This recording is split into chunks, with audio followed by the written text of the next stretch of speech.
គឺយើងអត់ចេញទៅណាឆ្ងាយទេជានៅតាមផ្លូវអទេសផ្លូវអទេសចឹងហើយនេះគឺជីតាមក្រោយដោយសារគាត់ទៅជាមួយខ្ញុំទៅមួយគាត់ដែរមិនគាត់ទៅមួយខ្ញុំទេទៅតាមដើម្បីទៅដាក់ត្រីយកទូកយកអីទៅ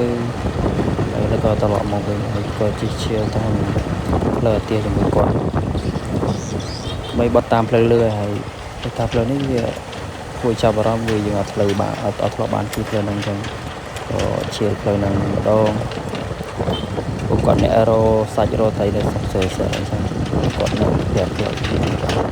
ពួកយើងអត់សូវស្គាល់នឹងពួកយើងអត់ស្គាល់នៅកន្លែងហ្នឹង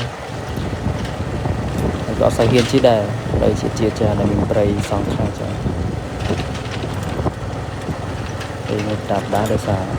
វាស្ងាត់ចឹងក៏ស្ទើរតែមានវីដេអូក្រោយទៀតចូលចិត្តធ្វើវីដេអូបែបនេះ